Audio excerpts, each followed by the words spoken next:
Vamos a compartir la palabra del Señor en esta tarde y vamos a prepararnos para recibir este mensaje. Hemos cantado, hemos adorado al Señor. Ahora es un momento especial donde queremos aprender de la palabra de Dios.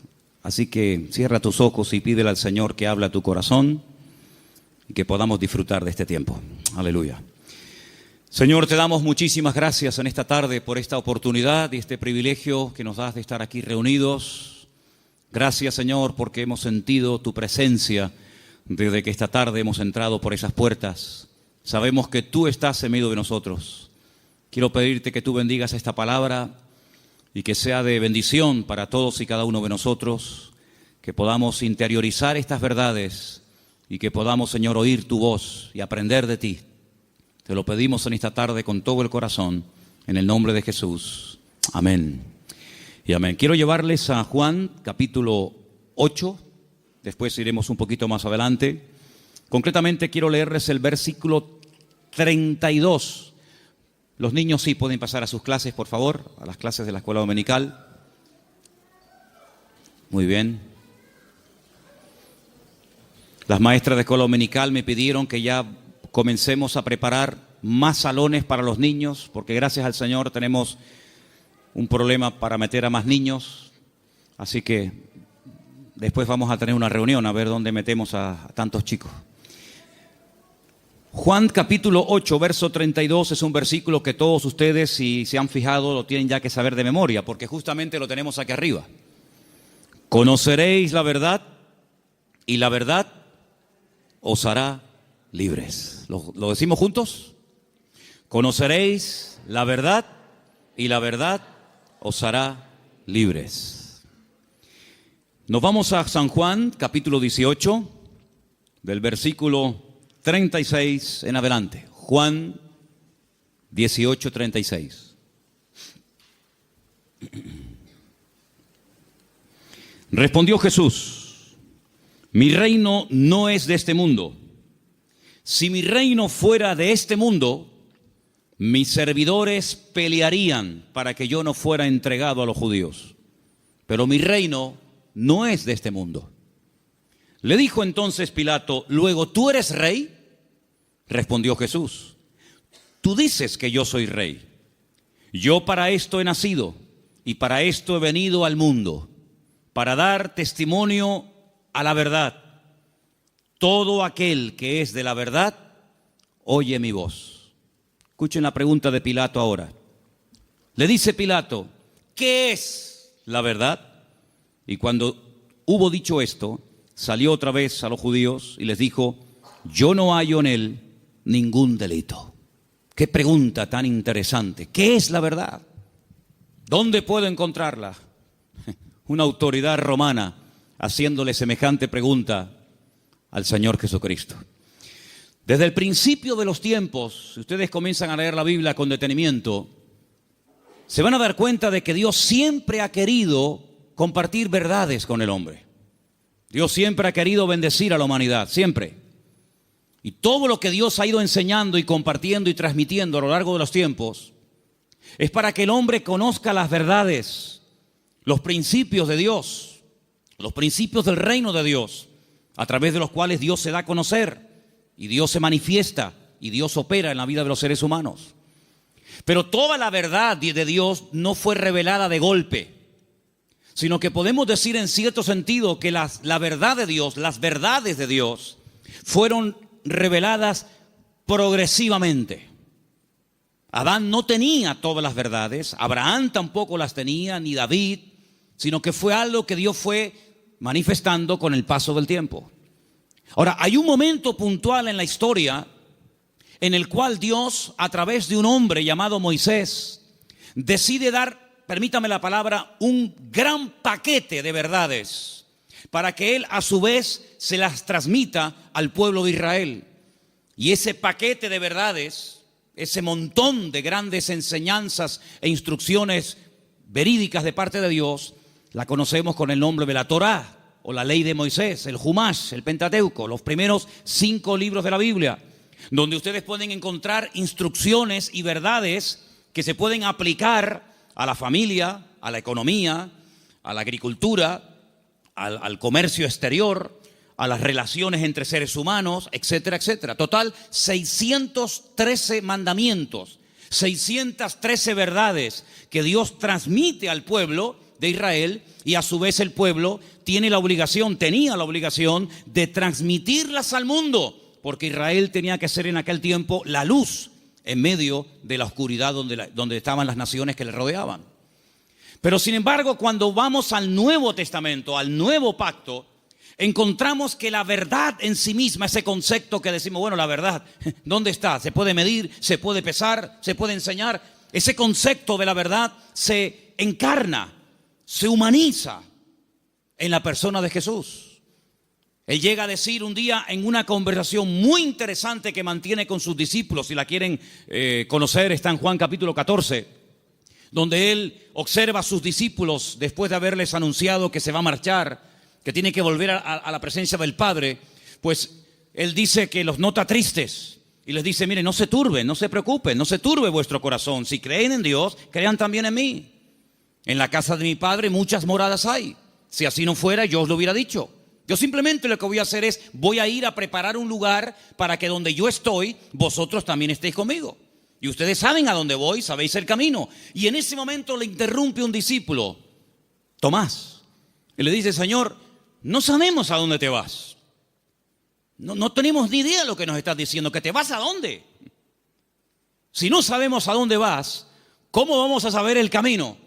Y es entonces cuando el Señor le responde ese versículo que todo creyente prácticamente sabe de memoria, aunque lleve 3 días leyendo la Biblia, Juan 14:6, que dice, yo soy el camino, yo soy la verdad y yo soy la vida. ¿Cuántos dicen amén? Un versículo realmente extraordinario. Ahora, hay 300, lo tengo aquí apuntado, 317 versículos en toda la Biblia donde aparece la palabra verdad.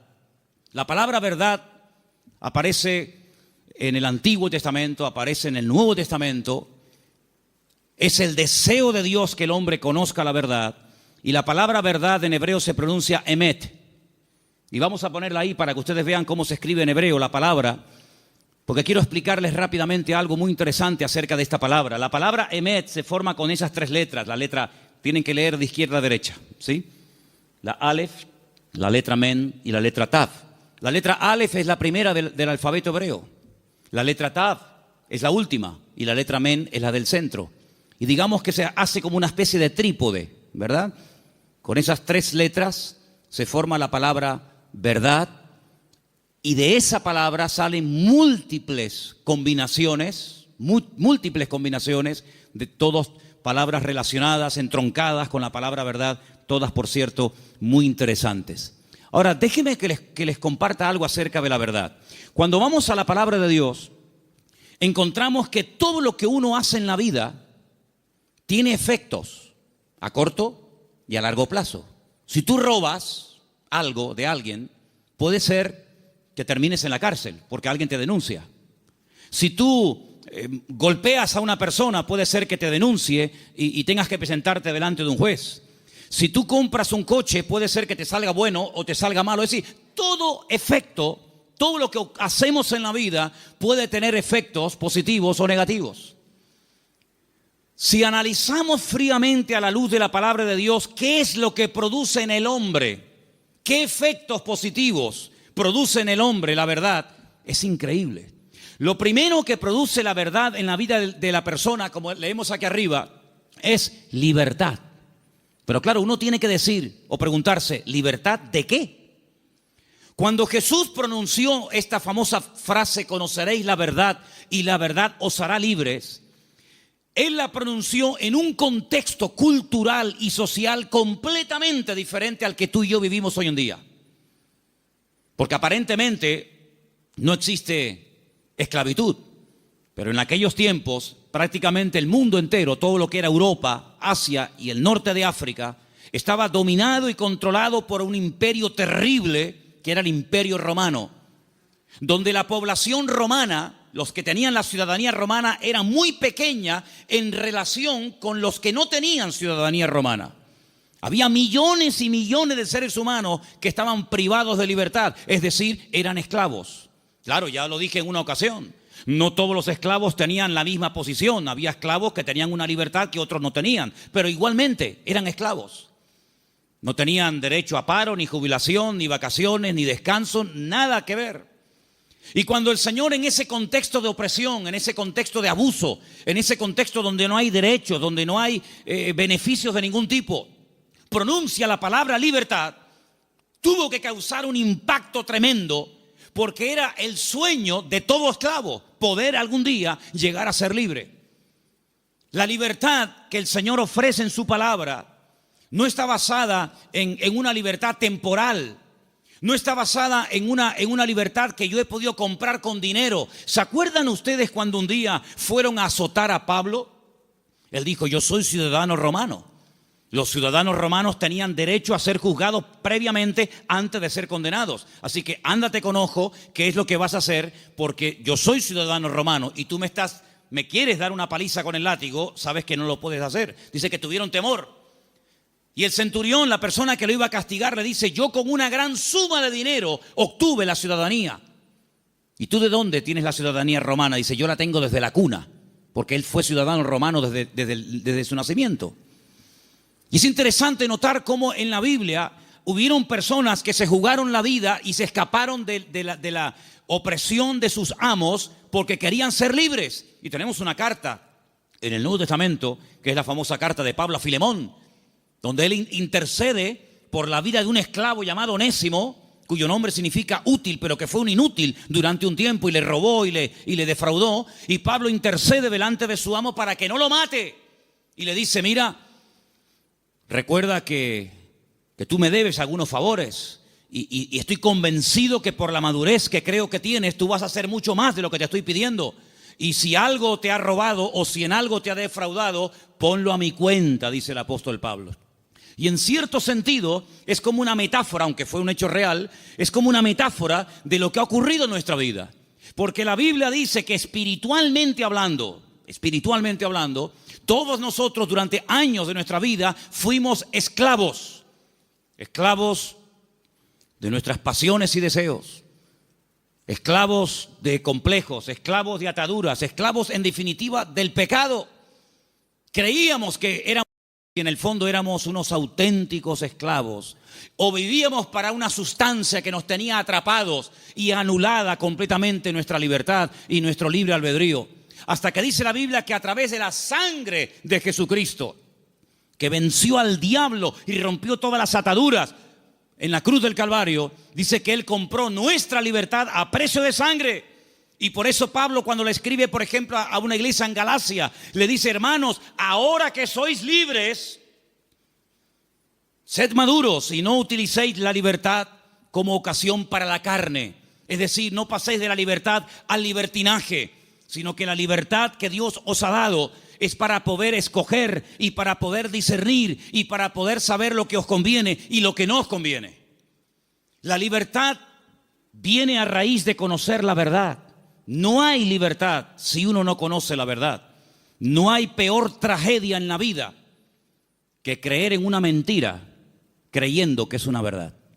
¿Cuántas personas se inmolan cada día en el mundo y son capaces de explotarse y morir matando a otros seres humanos porque creen en la gran mentira de que si hacen eso inmediatamente llegarán al paraíso donde lo están esperando no sé cuántas mujeres vírgenes?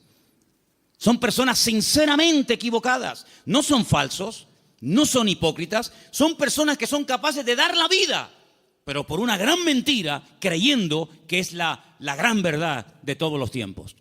¿Cuántas personas se han equivocado de camino, espiritualmente hablando? Como dice el proverbio, hay caminos que al hombre le parecen derechos, pero son caminos de muerte. En otras palabras, no hay libertad hasta que verdaderamente tú conozcas la verdad. Y cuando conoces la verdad, tienes paz, tienes seguridad, no tienes temor de nada ni de nadie, porque la verdad te hace libre, la verdad te hace dormir tranquilo, la verdad te quita todo temor al hombre, todo temor al día de mañana, todo temor a lo que te hagan o te digan.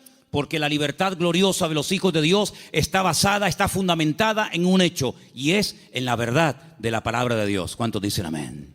Vamos a leer un salmo. Salmo 86, versículo 11. Escuchémoslo.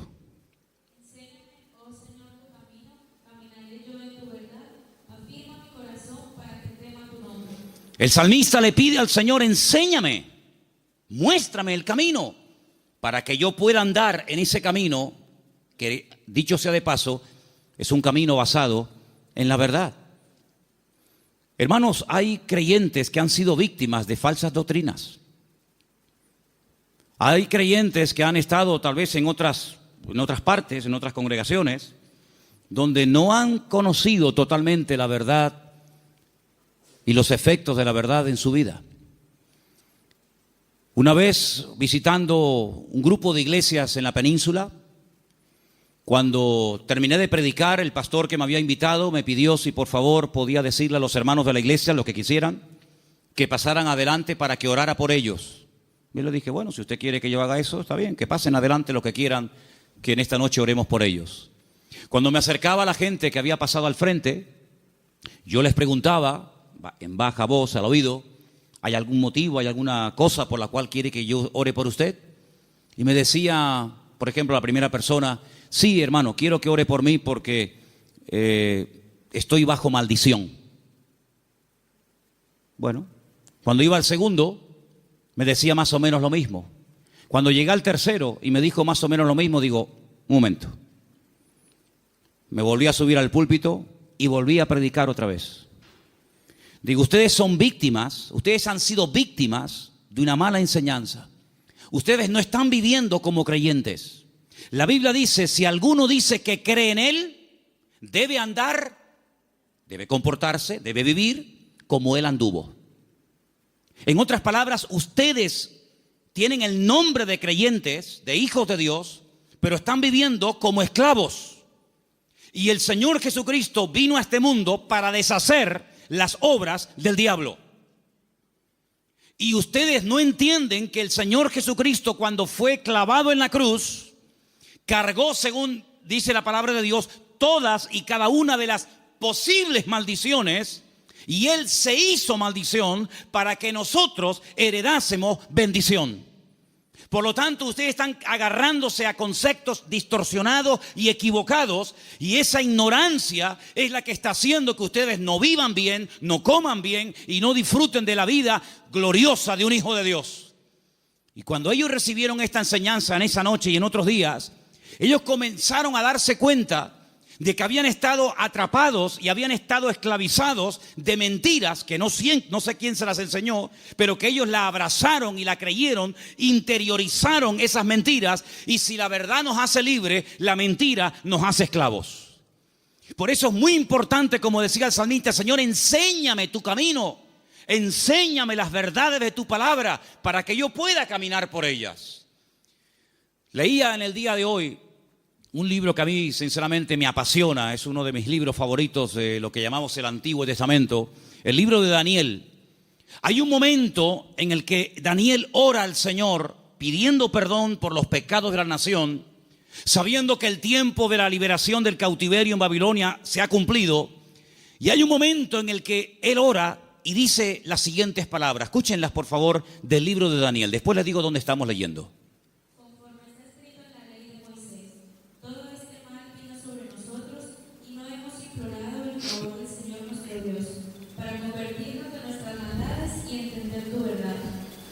Daniel le dice al pueblo: la razón por la que nuestro templo fue destruido, la razón por la que miles de personas perdieron la vida y la ciudad está totalmente convertida en un montón de escombros, es porque no creímos, ni practicamos, ni vivimos según las verdades de Dios.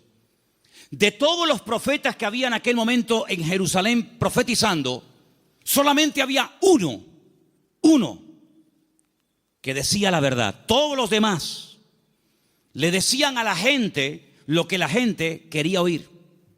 Había momentos en los que los profetas llegaban y decían: no tengan ningún temor, la ciudad de Jerusalén es indestructible, es la ciudad del gran rey, donde Él ha depositado y puesto su gloria y su presencia.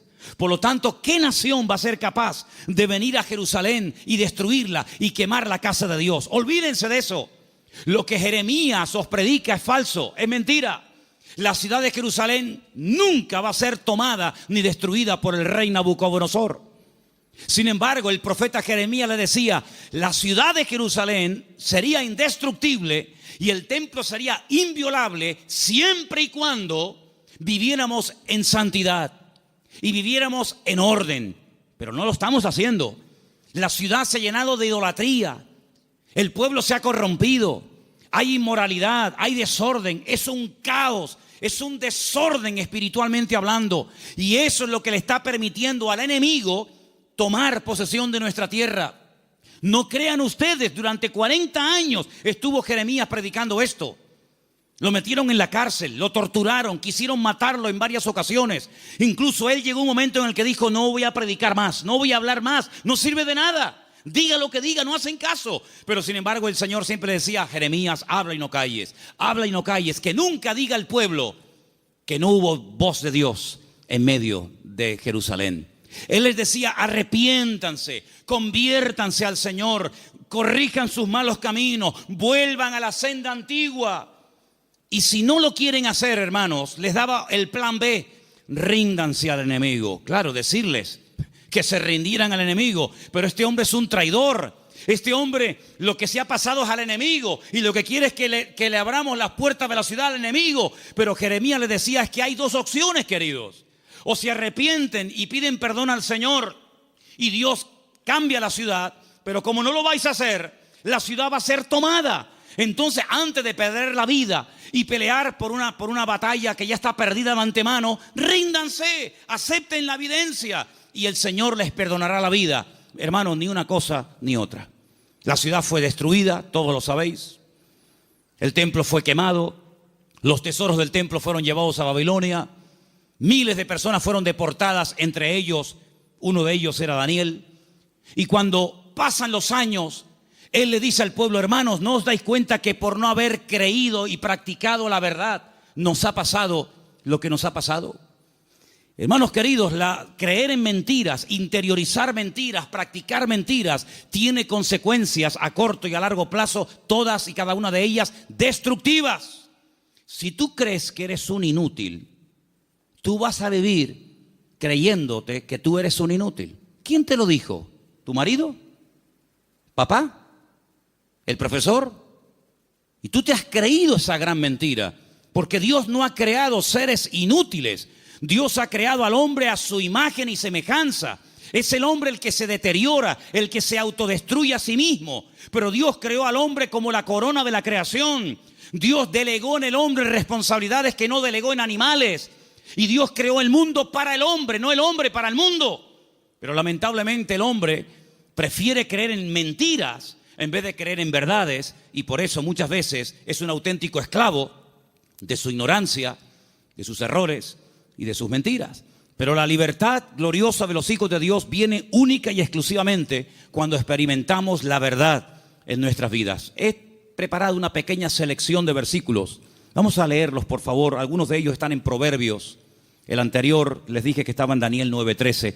Pero quiero que leamos esta pequeña selección de versículos donde vais a notar que en cada uno de ellos aparece la palabra verdad. Prestemos atención. Proverbios 3, versículo 3.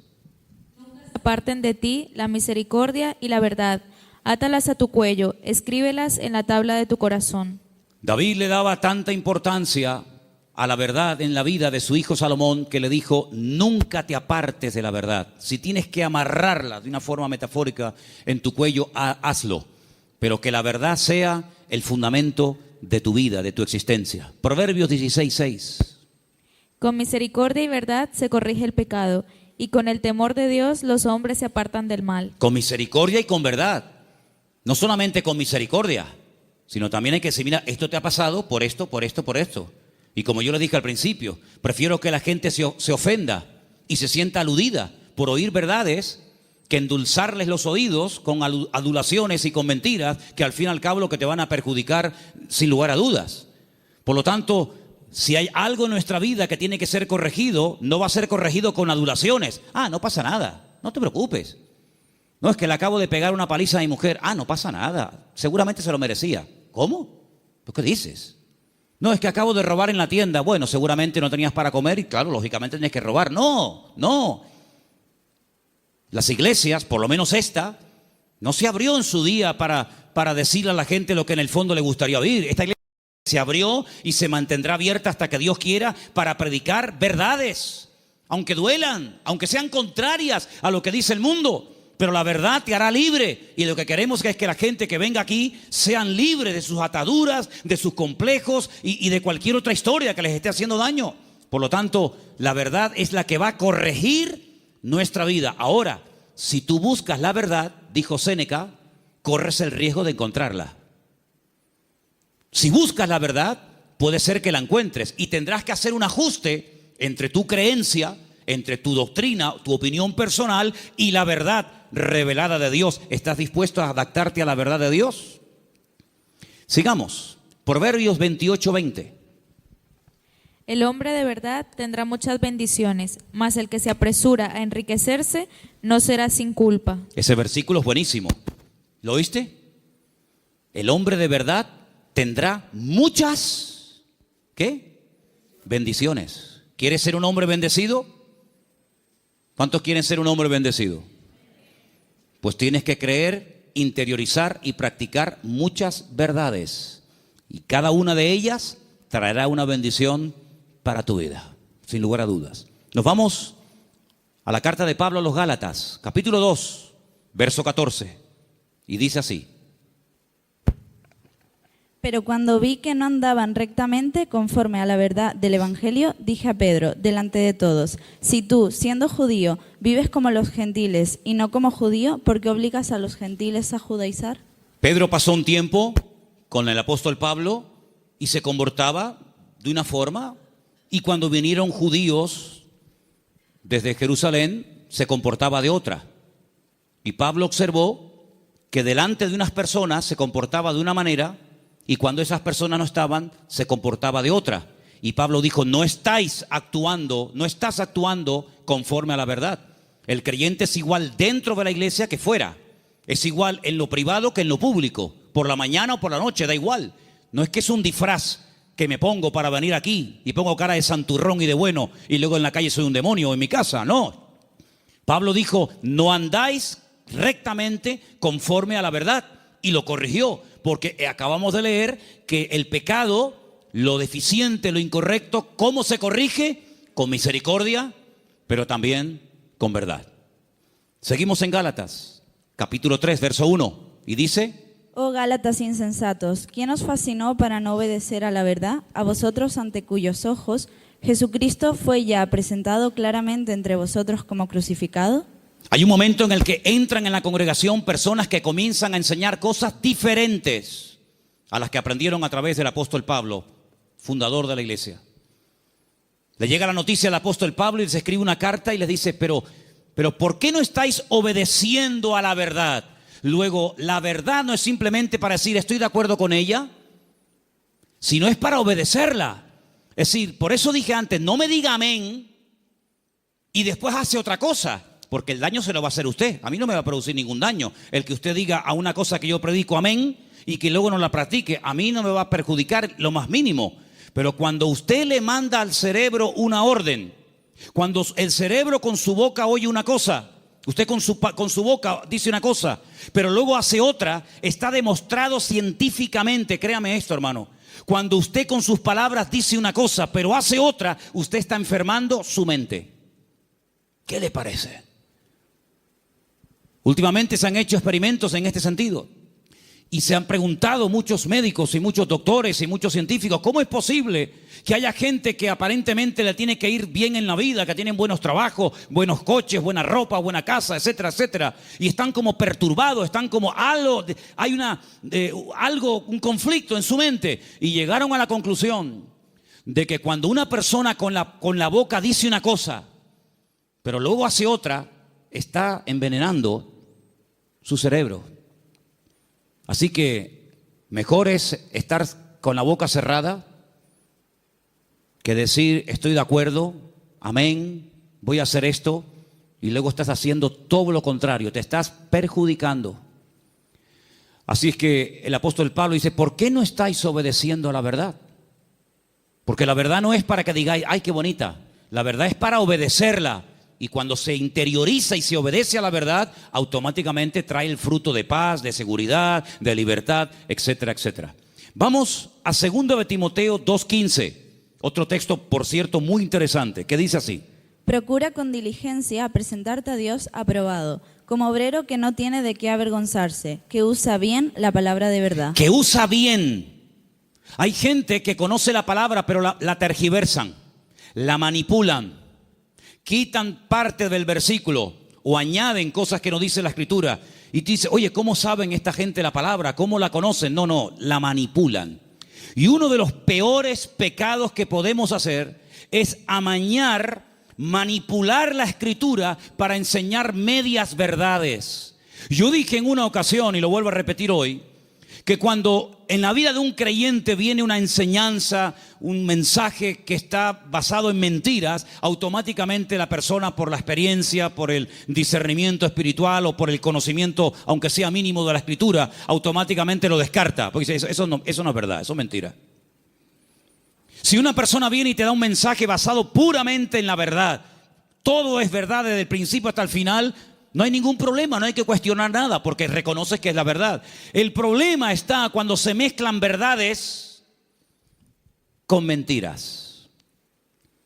Y hay que tener mucho discernimiento espiritual, mucha experiencia y mucho conocimiento de la palabra para saber dónde cortar, dónde separar la verdad de la mentira. Hermanos, el Señor Jesucristo dijo una vez a los discípulos y por lo tanto a todos y a cada uno de nosotros en el día de hoy: os conviene que yo me vaya, porque si yo no me fuese, el Consolador no vendría. Pero si yo me voy, yo le rogaré a mi Padre para que os envíe el Consolador para que esté con vosotros para siempre. Es decir, que lo que ustedes pueden entender que es una desgracia y una tragedia, va a ser un beneficio para vosotros. Porque si yo no me voy, ninguno de vosotros podría tener el espíritu que yo he tenido durante estos años de mi vida. Pero yo lo enviaré, yo le rogaré al Padre para que os envíe al Consolador y esté con vosotros para siempre. Y dice, Él tomará de lo mío y Él os lo hará saber. Número 2, Él os recordará todas las cosas que yo os he enseñado. Número 3, Él convencerá al mundo de pecado, de justicia y de juicio. Y dice algo muy interesante y lo he dejado para el final. Y Él os guiará a toda la verdad. ¿Cuántos dicen amén? La verdad no es una lotería que unos la descubrieron y otros tantos nunca supieron cuál era. La verdad tiene nombre y se humanó y se encarnó en la figura de nuestro Señor Jesucristo. Por eso Él declaró categóricamente: yo soy el camino, la verdad y la vida. Pero el versículo no termina ahí. El versículo añade la siguiente frase: y nadie va a ir al Padre sino solamente a través de mí. ¿Cuántos dicen amén? Jesús no es una verdad. Bueno, hubieron muchas verdades y Jesús vino a enseñar otra gran verdad. No, Jesús es la verdad, con mayúscula y subrayado. No hay 1000 verdades y cada uno escoge la suya. No, Señor. Hay una verdad revelada en la palabra, manifestada en la persona de Jesucristo. Y si prestaron ustedes atención a la lectura que esta tarde se leía, hay un momento en el que en el discurso de Pablo, que se leyó esta tarde en el Areópago en Grecia, él dijo, hay un momento en el que Dios pasó por alto la ignorancia de las naciones. Pero Dios ha establecido que a través de su Hijo, el que a Él ha escogido, algún día, cuando Él lo tenga determinado, juzgará a todas las naciones de la tierra, y por aquel varón que Él levantó y constituyó, juzgará a todas las naciones de la tierra. Es decir, hay un momento en el que pudimos ser ignorantes, pero ya no somos ignorantes, ni queremos seguir siendo ignorantes. ¿Amén, hermanos? Ahora queremos aprender las verdades. Y puede ser que cuando descubramos ciertas y determinadas verdades, nos demos cuenta, como a mí me pasó, que los hombres me engañaron. Porque los hombres me enseñaron cosas que no eran verdades, pero me las enseñaron como si fueran verdades. Y yo las creí. Y por eso no podía vivir una vida de libertad, de paz, de victoria, de bendición. Porque la mentira, la ignorancia no es la respuesta. La respuesta y lo que Dios quiere para la vida de todos y cada uno de nosotros es que conozcamos la verdad. Y la verdad se puede conocer y experimentar y vivir, y es la persona de Jesucristo. ¿Cuántos dicen amén? Quiero que leamos un versículo más. Isaías 26:2. Porque ahí la palabra verdad, emet, aparece en plural. Y me llamó mucho la atención. Y quiero que escuchen este texto, por favor. Isaías 26:2. Abrid las puertas y entrará la gente justa, guardadora de verdades. Guardadora de verdades. Isaías 26:2. Emet es verdad. Emunim es verdades. Hay una gran verdad que Dios reveló a través de Jesús. Y es que el hombre es pecador. Por más que intente, no puede tener comunión con un Dios santo. Pero Dios envió a su Hijo unigénito al mundo para que todo aquel que crea en Él no se pierda, mas tenga vida eterna. Esa es la gran verdad. Que hay un Salvador, que se puede restaurar la relación del hombre con Dios, que el hombre puede salvarse de la condenación, que el hombre puede volver a tener comunión con su Creador y su Diseñador. Esa es la gran verdad. Pero luego, en torno a esa gran verdad giran muchas verdades. Y en los próximos domingos voy a compartir con vosotros varias de esas verdades en plural. Hoy quiero terminar este mensaje acerca de la verdad con 3 verdades. La primera, la que hemos mencionado recién, Juan 14:6. Yo soy el camino, la verdad y la vida. Nadie viene al Padre sino solamente a través de mí. Eso quiere decir que la ignorancia nos salva, que la religión no es lo que Dios ha provisto para la raza humana para que pueda volver a conectarse con Dios, sino que hay un camino y hay la verdad revelada y hay una vida que se manifiesta a través del Señor Jesucristo. Eso es una gran verdad. La segunda verdad que quiero compartir con vosotros, podría darte más de 150 versículos, pero solamente para los que toman nota les doy Mateo 23:19, donde dice que Él volverá otra vez a este mundo. ¿Cuántos dicen amén? Algunos dirán, ¿Jesucristo volverá otra vez aquí? ¿Sí? ¿No lo sabías? No, yo tenía pensado que Jesucristo ya nació y murió y bueno, dicen que resucitó y ascendió a la gloria, a la diestra de Dios Padre, pero no había oído que volverá. Bueno, pues si no lo has oído no es problema mío. Pero la Biblia dice en más de 150 ocasiones que Él volverá.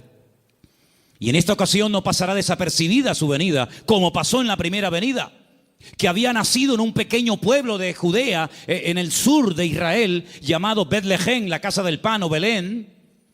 Y en ese pueblo hay una montaña que se puede visitar hoy en día, donde había uno, porque tenía muchos, uno de los muchos palacios del rey Herodes, y el rey Herodes ni siquiera se había dado cuenta de que esa noche había nacido el Mesías al lado de su casa. Y de repente vienen unos señores de lejanas tierras haciendo una pregunta muy interesante. ¿Dónde está el rey de los judíos? Porque su estrella hemos visto en el oriente y venimos a adorarle. Y le están hablando a un rey, pero que realmente es un títere. No es el verdadero rey, no es de la línea genealógica de la casa de David, de la tribu de Judá. Es un rey que han puesto los romanos. Es un muñeco de quita y pon. Y por eso ellos se atreven a preguntarle al rey, entre comillas, de los judíos, ¿dónde está el rey de los judíos? Porque venimos a adorarle. Y ustedes ven que esos hombres, me da igual si eran 3, 20 o 40, no se postraron ante Herodes y lo adoraron y le abrieron sus tesoros, porque ellos sabían que ese no era. Y Herodes no lo sabía. Y tiene que mandar a llamar a los escribas y fariseos, los que estudiaban la escritura y hacían las copias de la escritura, para preguntarle, oye, ¿qué dice la Biblia acerca del Mesías? ¿Dónde tiene que nacer? Ya en aquel tiempo ya se había escrito dónde había que nacer. Si se lo hubieran preguntado a no sé, por ejemplo, a Abraham o a cualquier otro personaje, no te hubiera dado respuesta. Pero en aquel momento ya estaba escrito en el libro del profeta Miqueas. que Jesús, que el Mesías, Yeshua, tenía que nacer en Belén de Judea. Eso es una gran verdad. Pero una gran verdad también es que Él mismo dijo, me voy, pero volveré otra vez. Y la Biblia dice que tenemos que estar velando y orando porque no sabemos ni el día ni la hora, pero que volverá, volverá. Y cuando vuelva, todo ojo le verá, toda rodilla se doblará y todo el mundo se pondrá de rodillas y confesará que Él es el Señor para gloria de Dios Padre. Y no será algo que dice, bueno, ¿habrá venido? ¿No habrá venido? ¿Dónde está? Hermanos, será algo que va a tener un impacto a nivel mundial. Probablemente para algunos esto les suene a chino, esto les suene a algo como ciencia ficción, pero esto no es un cuento ni un mito, esto es palabra de Dios. Jesucristo viene y viene muy pronto. ¿Cuántos dicen amén? Y esa es una de las grandes verdades que no tenemos que olvidar. Y hermanos, estamos más cerca que nunca de la venida del Señor. Y hay cientos de señales y cientos de información, de datos que nos indican cuánto tiempo falta para venir. Y uno que se menciona muy poco, prácticamente nadie lo menciona, pero yo quiero mencionarlo esta tarde, es que dice el Señor que antes de que Él venga, vendría un tiempo de prueba a todas las naciones de la tierra. Pero también dice la promesa, pero si ustedes guardan mi palabra y no niegan mi nombre, yo les guardaré de la hora de prueba que ha de venir sobre todos los habitantes de la tierra. Y estamos viendo naciones tremendamente ricas que están en la más absoluta miseria. Y estamos viendo naciones que dicen, ¿cómo es posible que esto pueda ocurrir en tal lugar y en este momento? Hermanos, la hora de la prueba ha venido y ha comenzado. No habrá ni una sola nación de la tierra que no vaya a ser sacudida antes del retorno de nuestro Señor Jesucristo. Algunos miran a Estados Unidos como si fuera el paraíso terrenal. Antes de ayer me llamó un hermano de Estados Unidos, el hermano Adán. ¿Está ahora ahí? ¿Nos está viendo Adán? Ahora no. El hermano Adán es un hermano del Salvador que vive en California. Y de vez en cuando me llama y hablamos y me dice, si por casualidad gana el señor Trump en Estados Unidos, él ha dicho que no solamente tiene intención de echar a patadas a todos los latinos de Estados Unidos, sino a los hijos nacidos en territorio americano de padres latinos.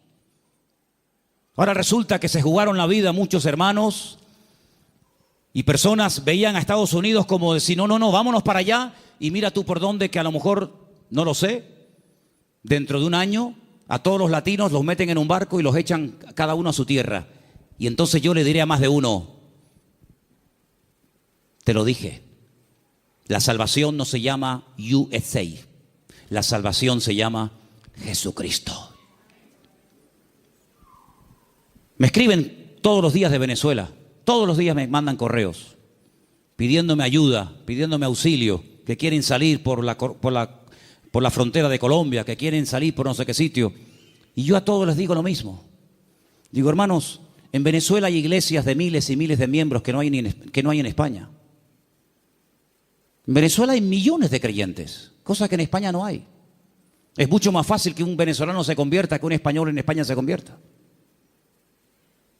Ustedes han experimentado avivamientos tremendos. Mi padre fue torero y toreó en el Nuevo Circo de Caracas. Hoy en día la plaza del Nuevo Circo en Caracas es una iglesia evangélica. Aquí jamás hemos visto una plaza de toros llena de creyentes. Bueno, hace unos años hicimos unos cultos aquí en la plaza de toros, pero lógicamente no se llenó. Pero siempre le digo a todo el mundo, Dios, ¿dónde es más poderoso? ¿Dónde Dios tiene más poder? ¿Dónde Dios actúa más poderosamente? ¿Dónde es más grande? ¿En Corea? ¿Donde está la iglesia más grande del mundo? ¿Más de 1,5 millones de habitantes, de miembros? ¿En Estados Unidos? ¿En Europa? ¿En Brasil? ¿Dónde Dios es más grande? En todas partes, hermano. ¿Sí o no? En todas partes nuestro Dios es grande. La Biblia dice, entra en tu aposento y tu Padre que te ve en lo secreto te recompensará en público. Eso lo dice la Biblia. Y se lo dice al español, al latino, al americano, al japonés, al chino y a todo el mundo. No nos podemos mover de un lugar a otro a menos que Dios nos diga, muévase.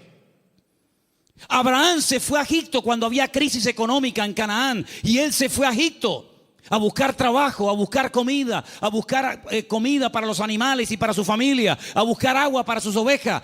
Y cuando años más tarde su hijo Isaac lo quiere hacer, Dios lo para y le dice, no se mueva usted de aquí. Pero Señor, no hay agua para mis ovejas, se me van a morir todas. No hay comida, no hay nada. ¿Dónde vivía Isaac en aquel momento, hermanos? En Beer-sheba, en la ciudad del Negev, en el sur de Israel. Un calor terrible, arena y nada más que arena. En Egipto siempre había agua, siempre había posibilidades, siempre había comida, siempre había de todo. Y el Señor le dice a Isaac, este año tienes que sembrar tu semilla en medio del desierto.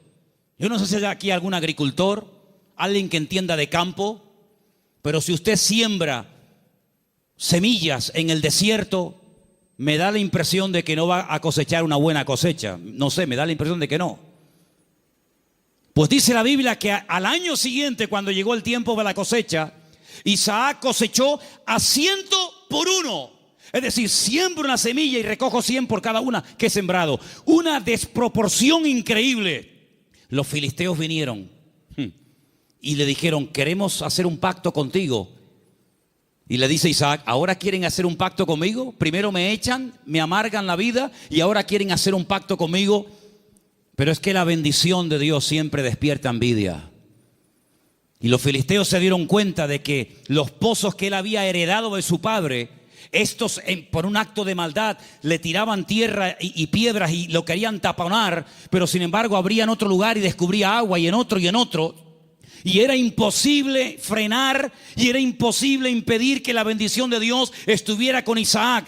Y por eso ellos tienen que reconocer que este hombre tiene que tener la bendición de Dios, porque no es normal, es antinatural que un hombre siembre semillas en el desierto y tenga más cosecha que nosotros que hemos sembrado en buena tierra. Esto no es normal, esto no tiene lógica ninguna. Es que las cosas de Dios muchas veces no tienen lógica, es cuestión de fe, porque andamos por fe y no por vista. ¿Cuántos dicen amén?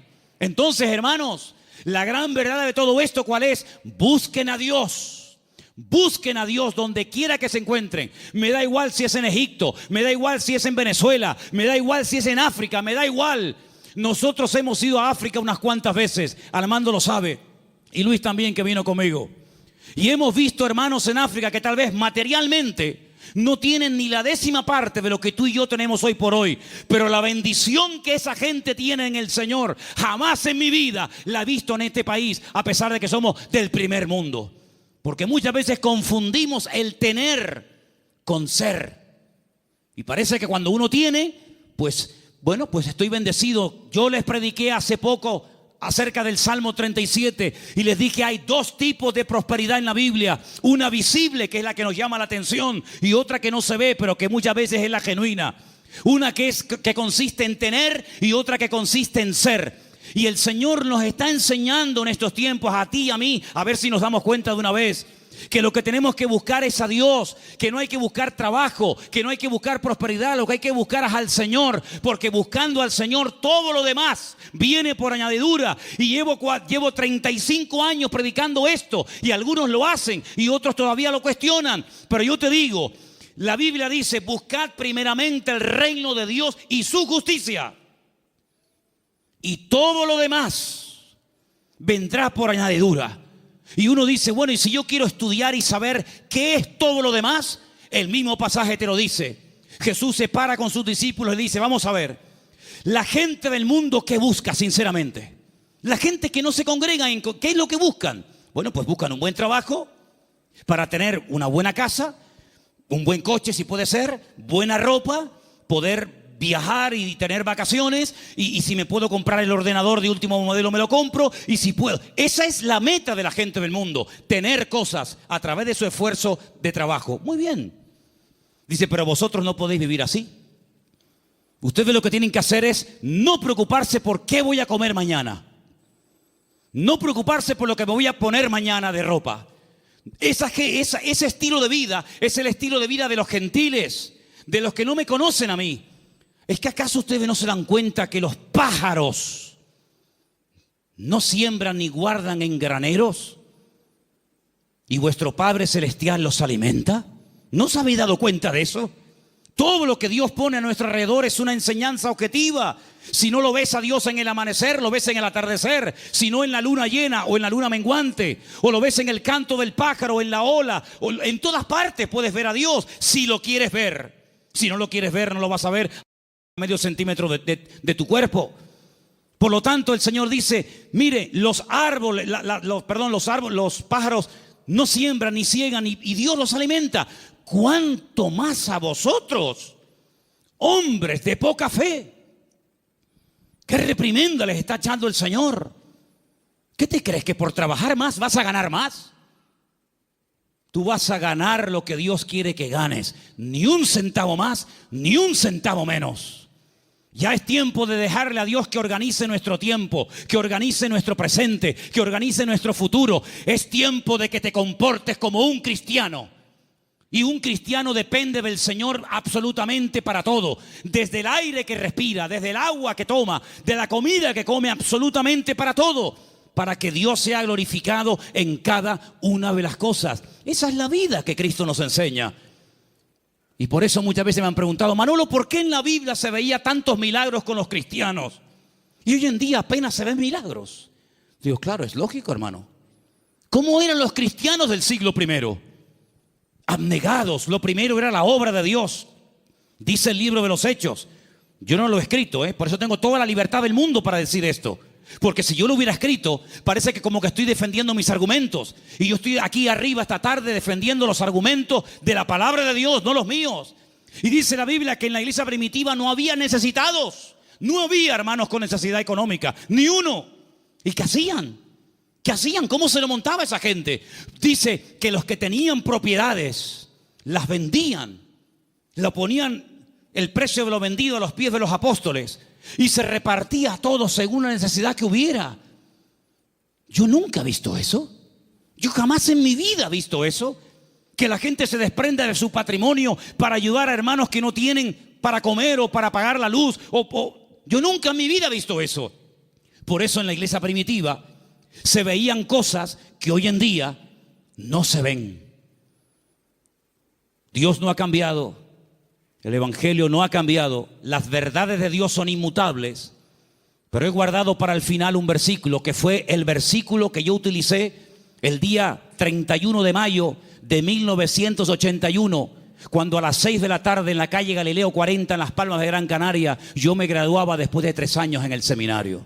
Este fue el texto que yo usé esa tarde cuando yo predicaba y se encuentra en Números 23, 19. Quiero que me lo pongas ahí para que lo leamos todos juntos. Ese fue el texto del primer mensaje que yo prediqué cuando me gradué de aquel seminario. Y al día siguiente, en junio, ya estaba aquí viviendo en Tenerife con 19 años de edad. Ya ha llovido algo. Dios no es hombre para que mienta, ni hijo de hombre para que se arrepienta. Él dijo y no hará, habló y no ejecutará. Quiero oírles, hermanos, léalo conmigo. Dios no es hombre para que mienta, ni hijo de hombre para que se arrepienta. Él dijo y no hará, habló y no ejecutará. Números 23, 19. Hay algo que Dios no puede hacer. ¿Saben lo que es? Mentir. Dios no puede mentir, porque Dios es veraz. No puede decir mentiras. ¿Tú dices mentiras? ¿Has dicho mentiras? Claro que sí, y yo también. Pero Dios no puede mentir. ¿Sabes la seguridad que nos da a nosotros hoy en el siglo XXI? Saber que el Dios que tenemos no miente. Es impresionante. Eso quiere decir que si Él dijo en su palabra que estará conmigo todos los días, estará conmigo todos los días. Eso quiere decir que nada me faltará si yo estoy en la mano del Señor y dependo totalmente del Señor. Eso quiere decir que cuando yo oro, Él me oye. Y si me oye, sabemos que tenemos las peticiones que le hayamos hecho. Eso quiere decir que cada noche cuando me voy a dormir a mi casa, el Señor manda ángeles para que protejan mis sueños y me protejan de todo peligro y de todo mal. Eso quiere decir que si yo me enfermo, Él me sanará, porque el Señor es mi sanador. En otras palabras, más de 8,000 y pico de promesas en la Biblia no son cuentos, no son engaños, no son caramelos que te lo ponen en la boca y cuando lo quieres probar te lo quitan. Eso quiere decir que el que busca halla. Es verdad eso, hermanos. El que llama se le abrirá y el que pide recibe. Eso quiere decir que puedes ser libre de la droga, del alcohol, del sexo, de la lujuria, de la pornografía, de los complejos, de las enfermedades mentales, psicológicas y de todo lo que te puedas imaginar. ¿Por qué? Porque el Señor dice, conoceréis la verdad y la verdad os hará libres. Si Dios no miente, eso quiere decir que esta noche Él está aquí entre nosotros. ¿Sí o no? Si Dios no miente, eso quiere decir que cuando a mí me metan en la caja, pasaré directamente a estar en la presencia de mi Señor. Si el Señor no miente, cosa que creo que no miente, quiere decir de que nunca jamás seremos cola, sino siempre seremos cabeza. Y podremos ir de victoria en victoria y de gloria en gloria y de triunfo en triunfo y de bendición en bendición, porque es lo que Dios dice en su palabra y lo que Él promete se cumple. ¿Cuántos dicen amén? Hoy en día, ¿quién no ha comentado en algún momento? Los políticos, por favor, todos dicen mentiras. Hace años no se hablaba así. Hace años los programas más vistos en televisión, ¿cuáles eran? Las tertulias que tenían que ver con algo de política. Ya mucha gente hoy en día está diciendo, ya no voy a votar, yo no voy a votar. Y el otro lo dice, y el otro, y el otro. ¿Y para qué? Porque la gente sabe que se han acostumbrado a mentir. Y vivimos en un mundo rodeado de grandes mentiras. Pero sin embargo nosotros tenemos un privilegio, y es que hemos conocido la verdad. Y por eso la verdad nos hace libres. ¿Cuántos dicen amén? Aproveche esa libertad. ¿Para qué? Para servir a Dios.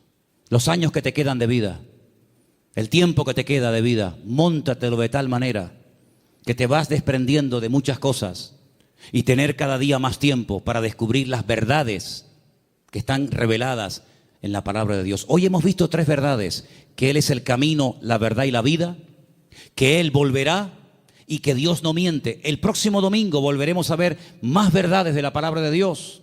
Y cuanto más verdades vayan entrando en nuestra mente, cuanto más verdades vayamos asimilando en nuestra conducta, en nuestro vocabulario, más mentiras van a ir saliendo, y más libres, y más prósperos, y más bendecidos seremos. Porque quiero solamente recordarles el versículo que se leía esta tarde, que el hombre bendecido es el hombre que cree, obedece y vive en la verdad de Dios. ¿Cuántos dicen amén? Cierra tus ojos ahí donde estás. Pídele al Señor que te revele sus verdades. Pídele al Señor. Muéstrame tus verdades, Señor. Muéstrame las grandes verdades de tu palabra para que yo pueda conocerlas y vivirlas en mi vida. Y pueda con tu ayuda y con tu bendición vivir una vida sobrenatural. Aleluya. Gracias, Padre. Gracias, Señor. Hay gente que se ha pegado toda la vida buscando experiencias. Han viajado, han leído libros, han estado en diferentes grupos y lugares buscando y buscando. El Señor dice: venid a mí, los sedientos, y el que cree en mí correrán de su interior ríos de agua viva. Cristo es la verdad. La Biblia es la verdad. El Evangelio de Jesucristo es el Evangelio de la verdad. Así que si estás buscando la verdad, acepta, recibe a Cristo en tu corazón. Después congrégate donde quieras. Si te gusta aquí, amén. Si quieres ir más allá, donde tú quieras. Solamente te pido que si en esta tarde hay alguien entre nosotros buscando la verdad se llama Jesús. La verdad tiene nombre y es el Señor, el Maestro, el Rey de Reyes y el Señor de los señores. Él es la verdad. Fuera del Señor no me interesa saber nada. Señor, en esta noche te damos gracias porque la verdad se puede conocer, la verdad se puede experimentar, y la libertad viene como resultado de haber conocido la verdad de Cristo Jesús. Señor, yo te pido que en nuestra vida solamente haya verdades. La verdad deshace, la verdad pudre el yugo de la mentira, de la esclavitud, de la ignorancia. Y te pedimos en esta noche, Señor, que tú como Rey de Reyes y Señor de los Señores me muestres cada día las verdades de tu bendita palabra. Ayúdanos, Señor, a caminar en verdad. Ayúdanos, Señor, a desprendernos de mentiras, de tradiciones, de costumbres, de ideas y de opiniones que no tienen nada que ver con la verdad de Dios. Estamos dispuestos a ser tratados. Estamos dispuestos, como decía el salmista, enséñame tu verdad para practicarla y vivirla. Señor, en el nombre de Jesús, aclara los pensamientos confusos, la mente perturbada. Saca a la luz tu palabra para que podamos verdaderamente caminar.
La libertad gloriosa de los hijos de Dios. Aleluya.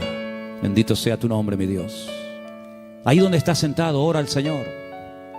Ora al Señor para que Él te muestre su verdad. Decía un hombre en una ocasión: cuando me muestran una verdad, yo me alegro. Pero me alegro mucho más cuando yo descubro esa verdad. Y eso es lo que yo quiero que tú le pidas al Señor. Señor, estoy dispuesto a oír, a aprender y a recibir de otras personas. Pero Señor, quiero yo mismo descubrir y experimentar las verdades. Ayúdanos, Señor. Te lo pedimos en esta noche con todo el corazón, verdaderamente, en el nombre de tu amado Hijo Jesús, mi Señor. Muéstranos la verdad cada día.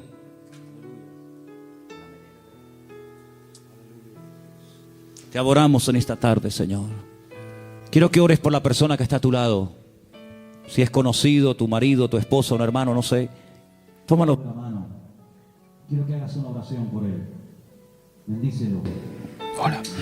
Abrir la guitarra del canal de Manolo. El canal de Manolo y poner el efecto. Bendice a tu hermano.